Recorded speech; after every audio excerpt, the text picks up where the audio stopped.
Hello everyone, నేను doctor Renuka Ramaraju, senior fertility consultant, 9M fertility, అంకుర hospitals, KPHP branch.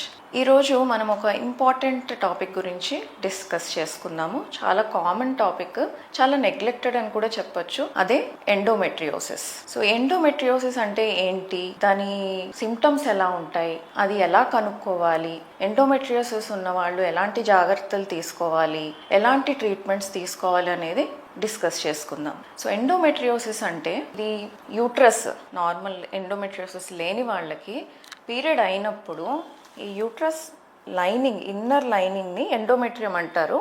అది పూర్తిగా బయటకి ఒక 3 to 4 డేస్లో అది షెడ్ అయిపోతుంది. షెడ్ అయిపోయి మళ్ళీ నెక్స్ట్ మంత్కి ఎగ్ గ్రోత్తో పాటు స్లోగా ఆ లైనింగ్ కూడా ఎదుగుతుంది. ఇది నార్మల్గా జరుగుతుంది. జరిగేటప్పుడు కొద్దో గొప్ప బ్లడ్, ఈ మెన్స్ట్రువల్ బ్లడ్ అనేది రివర్స్లో ట్యూబ్స్లోంచి బయటకు వచ్చి ఈ ఏరియా అంతా స్పిల్ అవుతుంది. ఎవరికైతే ఎండోమెట్రియం రివర్స్లో వెళ్ళే బ్లడ్ తక్కువ వెళ్ళి ఇమ్యూనిటీ బాగుంటుందో అలాంటి వాళ్ళకి ఇలాగ రివర్స్లో వెళ్ళిన బ్లడ్ అంతా ప్రాపర్గా క్లియర్ అయిపోయి మళ్ళీ నెక్స్ట్ సైకిల్కి ఫ్రెష్ సైకిల్ స్టార్ట్ అయిపోతుంది. వాళ్ళకి ఎటువంటి ప్రాబ్లమ్ అవ్వదు. కానీ కొంతమంది ఆడవాళ్లలో రీజన్ తెలియదు, అది జెనెటిక్ అయినా అయి ఉండొచ్చు, లేదా ఎన్విరాన్మెంటల్ ఫ్యాక్టర్స్ అయినా అయి ఉండొచ్చు. ఈ మెన్స్ట్రువల్ బ్లీడింగ్ అనేది ఎక్కువ శాతము బ్లీడింగ్ బయటకి రాకుండా చాలా మటుకు రివర్స్లో ఫ్లో అవుతుంది. ఈ రివర్స్లో ఫ్లో అయినది అంతా స్పిల్ అయ్యి ఆ బ్లడ్ సరిగ్గా క్లియర్ కాదు.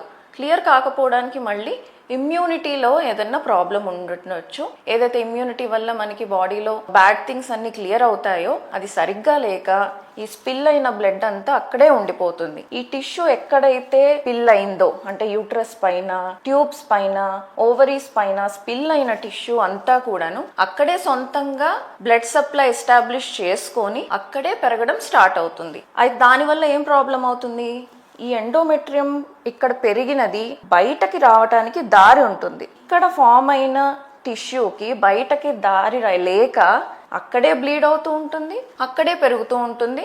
రెగ్యులర్ హార్మోనల్ ఇన్ఫ్లుయెన్స్ వల్ల, దీనివల్ల ఈ స్ట్రక్చర్స్ అంతా కూడా డ్యామేజ్ అవ్వటము, ఓవరీస్లో చాక్లెట్ సిస్ట్ అని ఫామ్ అవ్వటము, దీనివల్ల కొంచెము పీరియడ్స్లో ఇబ్బందులు రావటము, పిల్లలు కలగడానికి ఇబ్బందులు రావటం అనేది జరుగుతూ ఉంటుంది. సో ఇది ఎండోమెట్రియోసిస్ అనేది సింపుల్గా చెప్పుకోవడానికి. సో ఎండోమెట్రియోసిస్ వచ్చిన తర్వాత ఇది నార్మల్గా ఉన్నది ఇలా అవుతుంది. సో ఓవరీస్ మీద సిస్ట్లు, ట్యూబ్స్ మీద సిస్ట్ అంతా డిస్టర్బ్ అవుతుంది. తర్వాత పెల్విస్, ఇదంతా యూట్రస్ చుట్టూతా కూడా డ్యామేజ్ అవుతుంది. ఒక్కొక్కసారి కొంతమందికి సివియర్గా ఉంటే పేగులు ఇవన్నీ కూడా అతుక్కుపోతాయి. సో దాన్ని ఫ్రోజన్ పెల్విస్ అంటాం. అంటే అది ఇంకా లాస్ట్ స్టేజ్ ఆఫ్ ఎండోమెట్రియోసిస్ అనమాట, severe stage of endometriosis. So ఇది ఎండోమెట్రియోసిస్ అంటాము. దీనికి ఏం చేయాలి అనేది నెక్స్ట్ మాట్లాడుకుందాం. మీకు ఇంకా దీని గురించి వివరాలు తెలుసుకోవాలి అని అంటే ఇక్కడ స్క్రీన్ మీద స్క్రోల్ అవుతున్న నెంబర్కి కాల్ చేయండి, లేదా అపాయింట్మెంట్ తీసుకొని మమ్మల్ని కన్సల్ట్ చేయండి. Thank you.